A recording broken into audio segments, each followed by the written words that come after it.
Hey, hola, hey yo, bienvenidos, figure pals and gals. As you can see, it's your boy, the Wolf 25, everybody's favorite figure collecting Lobo here, back once again with another exciting episode of Figure Friday. Oh, it's that extra, special time of the week, and of course, time of the evening, as we spend it together talking of things like figures, Funkos, merchandise, memorabilia related of all kinds, shapes, colors, and sizes. You better believe anything of that sort you're going to find right here on this channel. Now, before the holiest moment, folks, I just want to take a minute, to wish you guys. Like I know the day is already passed and everything, but I wanted to wish you guys a happy St. Patrick's Day, and I hope that you guys were able to spend it with your families. And if you got pinched, I am sorry, but I mean, if you think about it, it kind of does happen to everybody. But I do hope that you guys wore some green on that day because, as you know, folks really do take that day seriously. So. Um, I understand. Also, again, I did read on the news earlier today that COVID cases are, they're kind of descending. So I'm actually happy to hear that because it actually lets me know that the world is doing what's necessary, that they're taking the precautions to do what they need to do, and I hope that you guys are doing the same. But also, make sure you guys are again wash your hands, wear your masks. Again, even if you're vaccinated, it doesn't hurt to wear a mask. Take that extra step. Just keep yourself safe, and of course, keep everybody else safe around you. Ain't nothing wrong with that, really. That just means that you're willing to put in the work to protect yourself and, of course, protect the world. Now, um, what was I gonna say? Oh yeah, and just again, we're coming at you live also on my YouTube channel, but also on TikTok. Hello, everybody! If you're just joining on TikTok, this is Figgy Friday.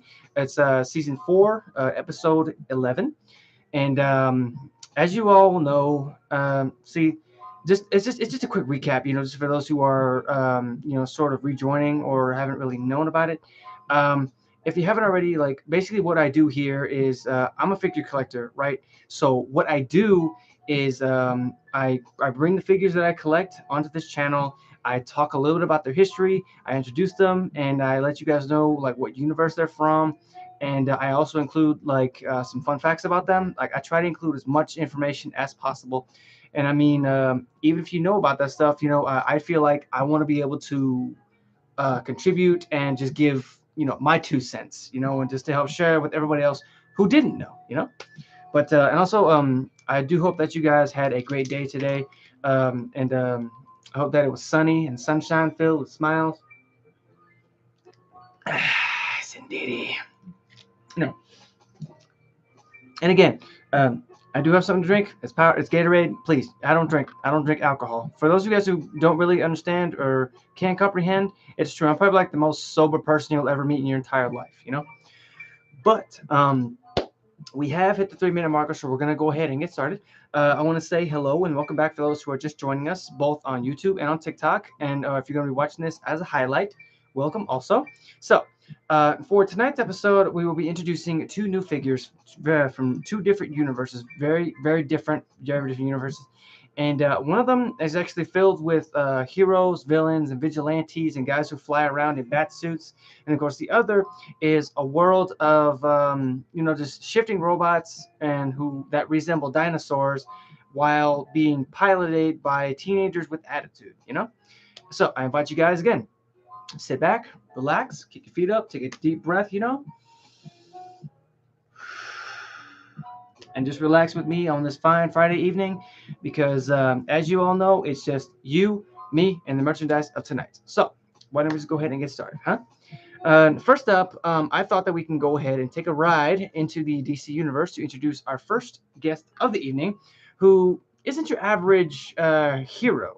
And no, he's actually an anti hero due to the fact that one of my favorite anti heroes, in this particular universe, which is the DC universe, whereas like in Marvel, it'd be some like someone like Venom would be one of my favorites, but that's in the Marvel Cinematic Universe.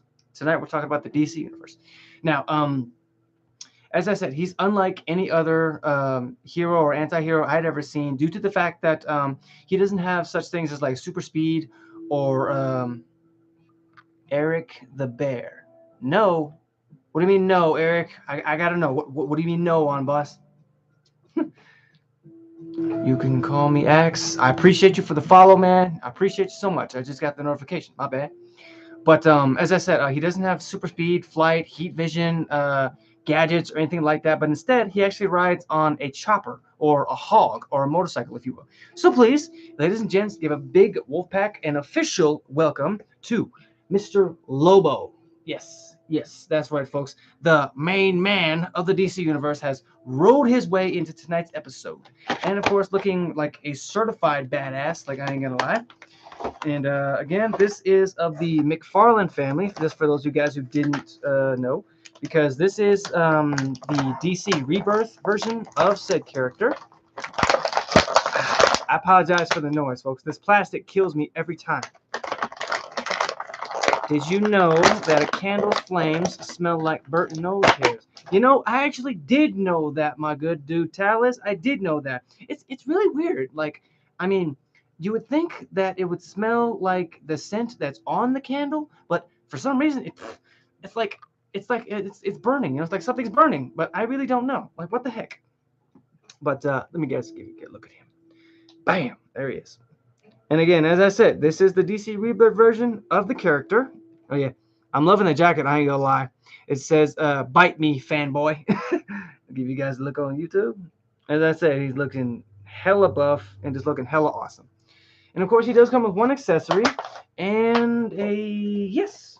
One thing that I always love about the McFarlane family when it comes down to it, especially when it comes to characters, you know, because they go the extra mile for detail, is that they like to include a collectible trading card. Bam! Which, of course, I'll read a little bit of the history, but I'd rather like to share a little bit more history before I read that, you know? Now, even though he is a badass, he did agree for me to tell his tale. So please sit back and enjoy as we tell the story. Now, Lobo here, he's the best. He's the best of the best when it comes down to intergalactic bounty hunters. That's in the DC universe. You know, I'm not distributing or saying anything about the Fett Man or the Mandalorian. That's in the Star Wars universe. No, this is just in the DC universe that I'm talking. He's the best bounty hunter in the known universe, and he's the last sentient being that you'd ever want to get into a bar fight with. Now, the only reason I say he's the last being is because he's the last known being of this planet, which it was a funny name. C Zarnia, I think it is. It's C Zarnia, but the C is silent. You know, it's one of those technical names. Um, but he's also an intergalactic alien badass, often called by his nickname, which is called the Main Man. And if you're lucky enough, you'll never have to cross his path. You know, you might be asking yourself, why an alien being named after an Earth animal, even one as fierce as a wolf? And of course, that's because the word Lobo in this instance actually translates into the one who, or he who devours your entrails and thoroughly enjoys it. But that's only in like the ancient um, Khund dialect, Khund. I don't know if it's Khund. I think it is Khund. I'm not sure. And it actually turns out that his parents could not have given him a more fitting name, due to the fact that even though he rides around the spaceways like on his space cycle, which he named Space Hog, Lobo exhibits all the traits someone would associate with a biker in a Hell's Angels style motorcycle gang on Earth. From like his long hair, his tattoos, down to like his kill or be killed attitude. And of course, there's nothing in the galaxy that Lobo loves more than his pet dolphins. Now, a little tidbit about him, and a good he's a good fighter, and of course the ladies, and he loves getting drunk, plastered in some intergalactic dive bar, and just probably like not in specific order, but probably in that order, you know. And over the years, as time passed, Lobo has fought on like the side of both good and bad, and like pretty much just drifting towards, you know, sort of whoever paid him the most to get the job done, or which side promises him, you know, better to give him like more perks of being paid by that certain individual or even by that particular faction. And bloodier, like he's actually been in some of the most bloodiest fights in the known DC universe, you know, and he's tussled with the likes of Superman, the Justice League, and of course just about every single superhero in the DC universe, you know, if you think about it. And As I said, he did come with one little accessory here, and of course, it's his weapon of choice. Oh, sorry for the noise. Really, I do. Let me show you guys on YouTube first, which of course, as you can see, this is not your average weapon. No, because this here is actually a hook and chain. As I said, this is the weapon of his choice. Because he would actually be good with the projectile type weapons due to the fact that also I know for a certain fact he also uses like a weapon like a shotgun or something like that, or a sawed-off shotgun, and just one of the guys you do not want to cross, especially if you're on his kill list. You want to make sure that you like. I don't know if there's a place in the known universe that you can hide from him due to the fact that he is the best of the best when it comes down to being a bounty hunter in the DC universe. I'm just throwing that out there. Now, again, I'll go ahead and read the back of the trading card here. And again, he's the last survivor of the planet Zarnia. Lobo is an intergalactic bounty hunter that plays by his own rules to get the job done. Though he's fought on the side of, as I said, the good guys, his crew tactics often put him in direct, like a ghost elf, but trust me, okay, he's actually a lot different than that. So please, why don't we just tell his story? Again, he's actually an alien sculptor and artist who actually grew bored with his quiet existence in his peaceful alien village. And just the thing is that he began to see the beauty in the grotesque and just the ugly, and actually started in on creating monsters. And of course, monsters like all kinds when it comes down to it. And they were actually made to terrorize the village with fires, in which took pleasure in their anguish. And like his lonely wife Plepra had been one of those anguished townsfolk, and was horrified to discover that her husband's role in this tragedies was actually the one who was creating the monsters. And when she threatened to expose him, he grabbed her, and in the struggle, she fell back and hit her head against the table, and unfortunately had died. Now, over the years, that was when he met up with Rita Repulsa, and Rita actually took advantage of his guilt and twisted his mind, and supplied him with magical clay that could actually come to life, and took him in as the maker of her monsters. Now, in his free time, however, like he works to create replicas of his wife Plepra from the clay to, sort of bring her back from the dead.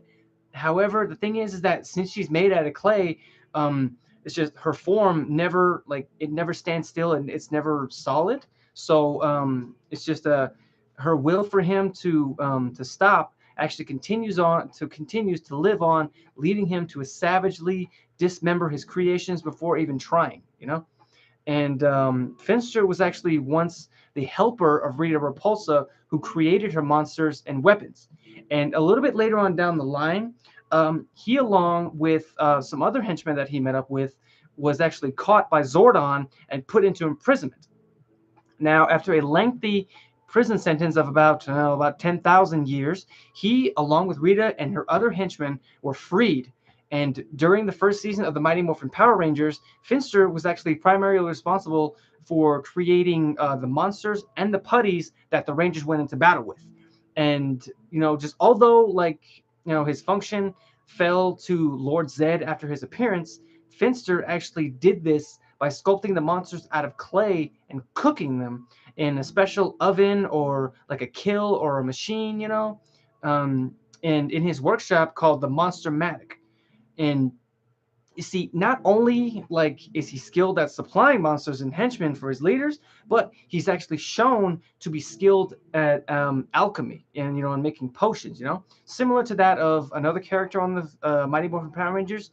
And I don't want to say it. I don't want to mention the name because he might be coming to the show a little bit later on down the line. But trust me, you know who I'm talking about. And he's actually an inventor who supplies many kinds of potions, gadgets, and he's also extremely brilliant and sort of somewhat all-knowing, if you will, as he's also able to provide both wisdom and advice for both Rita and Zed. And I did find out some pretty interesting facts about him. His birthplace is actually given as a name known as Claydonius or Claydonius. It's one of those. Oh my goodness, I am so sorry, so sorry. And his name is actually German for dark. For just the not I don't know if it's like for being in dark or acting dark or just being dark, but hey, That's the brace, you know. And Finster's design is actually it appears to be based on that of a white Scottish terrier, the dog, you know, just saying, you know. But before we forget, we must mention some of the incredible tools and accessories that Mr. Finster has in his possession. Of course, that he's able to make his creations, and of course, this, of course, is one of them. Suitcase, if you will. Yes, it's a very suitcase. And of course, inside, as you can see, it's sort of like got a little clay mold in it because this is one of the many things that he would use to like sort of store the putties, if you will. And of course, what's cool also is that hold on, there's tape on there. I gotta get the tape off. Is that they actually decided to include some of the pre-made putties. These little guys right here, these little balls of clay were one of the many things that gave the Rangers just a nasty time, you know. And what's even cooler is that they actually fit in the space of the suitcase, you know. That is so cool. That's awesome because then you can close them up, keep them up safe, so that when you need them, heck, all you gotta do is open up and bam, just make one and instant putties. Bam, just hold on to that for me, will you, Finn? And of course, he comes with two interchangeable hands, and of course, he comes with some tools of the trade. Yes. Wait, what's the... Oh, yeah, gotta get every little bit. Okay. So first up, of course, I'm guessing this is sort of like a little, like maybe like a little shovel or chisel type deal because it's got like a little flat end right there, sort of scoop up, you know. And of course, I'm guessing that maybe adds detail like the facial features. And I'm guessing this thing is like some type of like scoop and screw. Like it's kind, I think it's like a corkscrew mixed with like one of those cement smoothers, you know. And of course, what maker isn't fit without the rolling pin? Because as you know, when you're making clay, stuff out of clay, it's got to be rolled, it's got to be flat, you know. And I thought this was probably the most coolest little device right here because I do believe it's a monocle or like a magnifying glass. Let me see. Do I look funny? Do I look funny to you guys? No. Okay. Well, let me see. Let me just right there. There you go. Yeah, it's a little blurry. I know. I'm sorry. Oh, goodness gracious. But yeah, very happy to have both of these gentlemen join the Wolfpack on this fine Friday evening. And yes, of course, I am going to go ahead and end the stream right here, folks. I want to say thank you to everybody who came out to see me tonight. That's both on YouTube and on TikTok. And from here, I will be shooting over to my Twitch to do some gameplay. I'm not really sure what yet, but hey, we will see. And I hope to see you guys there. TikTok, the link is in my bio. You guys are more than welcome to drop by. And if you want to check my YouTube channel out, the link is also in my bio. And yeah, until next time, guys, I will see you all next week for another amazing, epic episode of Figure Friday. And I hope you guys, again, stay safe, stay awesome, stay weird, and of course, stay yourselves. Okay? Peace.